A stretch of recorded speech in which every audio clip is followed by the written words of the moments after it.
बिस्मिल्लाहिर्रहमानिर्रहीम। अस्सलाम वालेकुम। मैं हूं आपका दोस्त ज़ुल्फ़कार अहमद और आप देख रहे हैं मेरा यूट्यूब चैनल C11 ज़ुल्फ़कार। मुल्क पाकिस्तान जब दुनिया के नक्शे में मर्ज़ वजूद में आया, जब दुनिया के नक्शे में सामने आया, तो यकीनन ये एक मोजज़ा था। क्यों कि एक ऐसी कौम जो बिखरी हुई कौम थी, जिनका कोई लीडर नहीं था, कायदे आज़म मोहम्मद अली जिन्नाह की क़यादत में ऐसे मुत्तहिद हुई कि पूरी दुनिया हैरान रह गई कि ये कौम कैसे मुत्तहिद हो सकती है, जो कि अपने लीडर की ज़बान को भी नहीं समझती। क्योंकि कायदे आज़म मोहम्मद अली जिन्नाह की तालीम ज़्यादा बाहिर थी, तो उनकी ज़बान ज़्यादा वो इंग्लिश बोलते थे, मगर फिर भी इस कौम ने कायदे आज़म मोहम्मद अली जिन्नाह की क़यादत में एक ऐसे मुल्क की बुनियाद रखी जो मुल्क दुनिया के नक्शे में पहला इस्लामी मुल्क जो कलमा की बुनियाद पर बना था, वो मर्ज़ वजूद में आया। ये एक मोजज़ा है कि इस मुल्क की जिस रात बना वो रमज़ानुल मुबारक की रात 27वीं की थी। तो अल्लाह ताला ने इस मुल्क को दुनिया के नक्शे कदम पर उतारा। यकीनन जब से ये मुल्क बना है, इसके साथ ऐसे ऐसे तजर्बात किए जा रहे हैं, इसके साथ ऐसे ऐसे खेल खेले जा रहे हैं, इसको ऐसे लूटा जा रहा है, मगर फिर भी खुदा की कुदरत ये भी एक मोजज़ा है कि ये फिर भी कायम है। क्योंकि जितना इस मुल्क को खाया गया, जितना इस मुल्क को नोचा गया, जितना इस मुल्क को लूटा गया, इसके बावजूद भी अगर ये मुल्क दुनिया के नक्शे पर कायम है। और एक और मोजज़ा है कि ये मुल्क पहला एटमी इस्लामी मुल्क भी है। आप देख लें कि दुनिया में बड़े बड़े अमीर इस्लामी मुल्क पड़े हैं, मगर अल्लाह ताला ने जो एटम बम की एक नेमत समझ ले, क्योंकि हमारे मुल्क के लिए तो नेमत ही है, वरना दुश्मन तो ताक लगाए बैठे हैं कि कब इस मुल्क को ख़त्म कर दें। मगर ये भी अल्लाह का एक मोजज़ा है, और ये मोजज़ात पर मबनी एक मुल्क है मुल्क पाकिस्तान।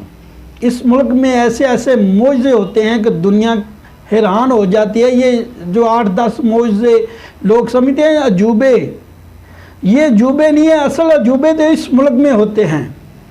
इस मुल्क के मुंतखब वज़राए आज़म को फांसियाँ दी जाती हैं, इस मुल्क के मुंतखब वज़राए आज़म को गोलियां मार दी जाती हैं और आज तक पता नहीं चलता।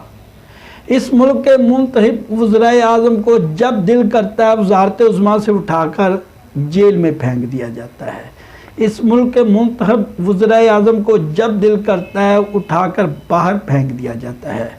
और इससे भी अनहोनी की बात कि उस मुल्क के जिस मर्ज़ी बंदे को जेल से उठाकर सीधा वज़ारत उज़्मा के मनसब पर फैज़ कर दिया जाता है, ये उससे बड़ा अजूबा है, मोजज़ा है। इस मुल्क में मफरूर को वज़ीर आज़म बना दिया जाता है। इस मुल्क में वही बंदे जिन पर हम इस मुल्क की बर्बादी का इल्ज़ामात लगाते हैं, जिन पर हम रात दिन टीवी शोज़, टॉक शोज़, गो के अदालतें भी उन्हें मफरूर इश्तिहारी मुजरम करार देती हैं, इस मुल्क की बदकिस्मती देखें। वही बंदे आकर इस मुल्क के वज़ीर बनते हैं, वही बंदे आकर इस मुल्क की इतनी अहम ज़िम्मेदारी वज़ारत ख़ज़ाना, जिसमें मुल्क का सारा ख़ज़ाना है, उसकी ज़िम्मेदारियाँ रातों रात मिल जाती हैं। और अदालतें भी उन्हें रिलीफ दे देती हैं उन्हीं मुलज़िमों को जिन पर अरबों खरबों की करप्शन के इल्ज़ामात होते हैं।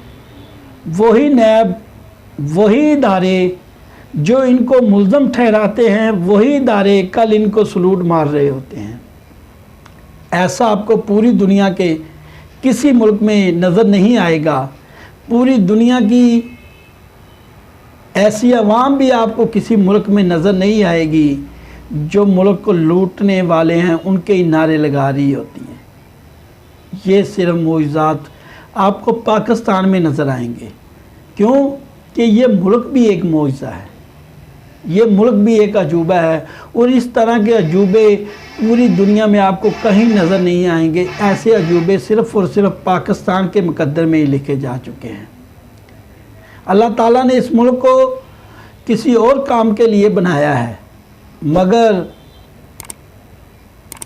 عوام، سیاستدان، بیوروکریٹس، گو کہ ملک کے لوگ ہی اس ملک کو خوشحال نہیں دیکھنا چاہتے، ملک کے لوگ ہی اس ملک کو کرپشن سے پاک نہیں دیکھنا چاہتے، ملک کے لوگ ہی نہیں چاہتے کہ یہ ملک سیدھے رستے پر گامزن ہو۔